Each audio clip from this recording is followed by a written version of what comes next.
Yeah, hello, man, this year. Pichechi Obibia. Me mamunyina akwaba eba me channel so ye Freeman the Storyteller ni. Aha, mo subscribe my YouTube channel na mami. And I'm beside one another channel a friend no Team Freeman Simple Homes. Se ope se usidan na wo amanonia. Aha, ekwan obefa so obenya friend is saying ubenya sua bi afa dansie ho nsensem. Yeah, me dem ase. Yo, ene days die me de buy a mabo ne bede. Me de beda ne mo say. Never postpone your dreams or your vision. And I say so wo ensuade hunu bi ana nioma bi a opese wo de asi wani so se wo ya botaya mentu nsheda na imomu no hyase se wo be ye nende yo me hyase de a meto menwom ketua bi mato ni din ana say ye frɛ no jansanom ne kurowodan yo menenye danso no eja ye be ne de kakra jansanom ne kurowodan Dachi wodan bebu wabo onipa ne behe wodani mofre diagro wechire Jansa no ne kuru wodan Dachi wodan bebu wabo onipa ne ba Jansa no ne kuru wodan Dachi wodan bebu wabo onipa ne behe wodani mofre diagro wechire Jansa no ne kuru wodan Dachi wodan bebu wabo onipa ne ba Onipa dasani Jansa no ne kuru wodan Hyase sa wo ye bibia ma wo ho Wo bra bo no mentutu enhyeda Wani so ade ehunu mentu enhyeda Sa wo bibi ewo umu a opesa wo ye ana wani so opesa wo ye a mentu enhyeda Oni adofo emre eni ho ma wo de bia sa Yese aboa opete Enoma nyina twetwetwe homa a omusi omodan no na aboa pete de ono de odi akwane abasa de ade chi ade san na aboa pete odi akwane aba na emoa nketinketi anoma nketinketi nyina esi omodan na aboa pete de ono de onenam sa pansam sa aha nti omande hye eye ade bia ehia ewo wiase se aboa pete se obesi ne dan enso onsi ehum eba na ensuo to bebrebe no na onya ba bi na afi na wakai omande hye wo enisuade ehunu bi wo bibibi esi wanimu ana abotai bia to ho anamon mentu enhyeda Mensam way me beka no ye ka ne sen woni mpanifo bebre edi nkomo a na obisa omo se ede ade na omo hwa omo na omo hu e wiase mu a dodo na asem a omo ka ne se chama na omo ye young na se omo ye ababunu no enioma bebre wo ha na wo senka omo de to akwan mu a omo anye a omo nu omo hu ene day waya papa peni waya kokra ene day waya brewa di opeso ye no ahoden ni hosa sika enso eni hosa wahwere mere bebre onuadofo men hwere wo mere men ka se ye o mere bebre wo yanim dabi se wo hwa hwehwe mu a wotimi hu se dabi ye ha no ensesa bi eba wo mu ayese bema Sebi wenya oba foforo ne de utimi ye den utimi ebo modern pa enso no ebedu me bi no ye ka se ye bibi kura na ube ka se mabre aha so we hu se ahoden na ye den ekofom aha sa na ade ne tie enti onuadofo embre eni ho ema oda bia sa inipa ye nyini da bia ntuba ya kokora no ube ya brewa no na wanu hu se senka biyewi senka wosem yewi nkwala no so omo nyi no omo so omo bra omo kobo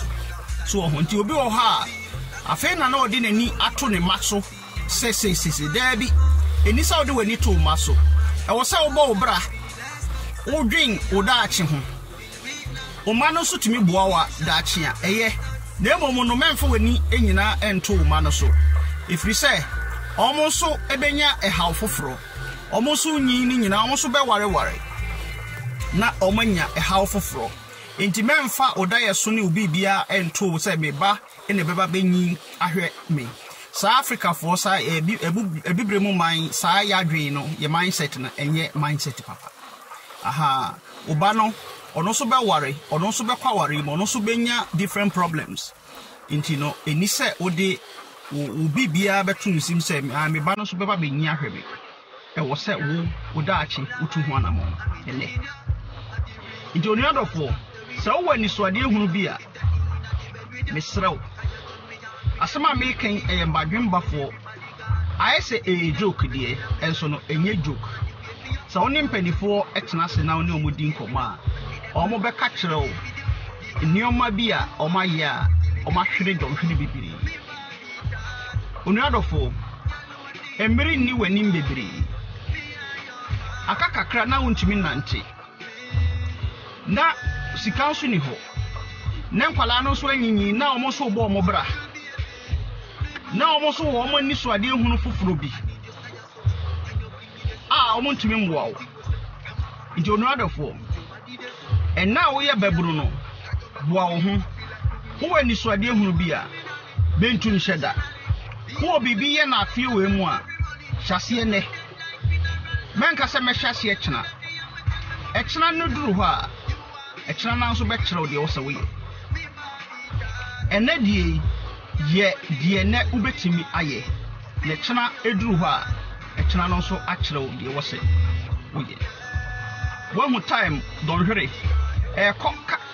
ka sa wontimi stop time kosa sa na brabonity ene dey utimi ko utimi eba aha utimi ye de opesa wo ye bia dem so no ebe kakra no na de opesa wo ye no untimi nye joni adofo bomodin netu udaye so ho anamon na mentu da enche never postpone your timing or your dreams or your visions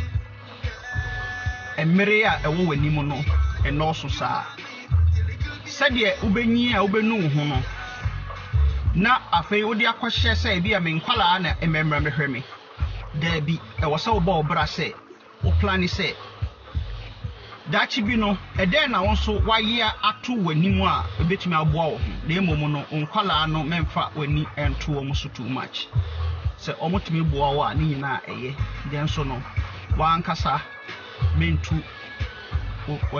obra wo bo no mentu tu nheda die na obetumi aye no ebi echena wontumi nye die na obetumi aye no ebi echena beduru ho no na ade bi ato die na obetumi aye no ebi echena obedu ho na woniska enti se wo ye obi a ututu eye wani so ade ehunu anasa obra wo bo no ututu hyeda o me we me ne chena nkuko kwa na gu ho abi obetumi akɔhohoro ne nekra o se wo be ne chena da bi da enne wo se wo ye echena nso duru ho a obetumi ayi bibi foforo na bibifo no ye bibia no won se ye mplane se wo kwa brofo no mu fi a bibre no o ma trotro de ne obeye next hour obeye de ade eche obeye de ade eche obeye yen de ye ni na mu biara etese aboa opete na mom na bra ehum no aba no a ehum no eba ni nsuo to bibre no afei na obadwen ho se okorhwe ba bia ode ni tiri beto onu adofo ye ni mpanifo nkasa na embisa mpanifo adia omo epese senka omo abebunu no tama no mo ya bebunu no senka omo ye no ubisa omo mbeka se omo se mmiri bibiri e wo mabrabo mu jonu adofo pomodin ase tu da yeso ho anamo na mentutu wo mmere enhyeda wo bibia e wo wani so so pesa wo ya hyase se wo ye ni sisia wo pese wo usi dan a hyase sisia mentwen in 5 years time ade a opesa wo ye bia no hyase sisi a mentwen na embere enintiawo na ahodi enintiawo sikasem enintiawo ansa na waye bibi ama wo medamase ye mo sonfo pa munua baako pe ya wapie nua ma Freeman the storyteller bi cheche mo nyina wo mo fiefie mu mo share me video no mami na mo subscribe mami Freeman the storyteller na baako no so e frɛ no Team Freeman Simple Homes medamase ya menshira enkamo fiefie o ba bia mo bia mentu wuda ye so ho enhyeda ena de wo de ewo anim so opesa wo ye bia no mentutu enhyeda na emomo no enne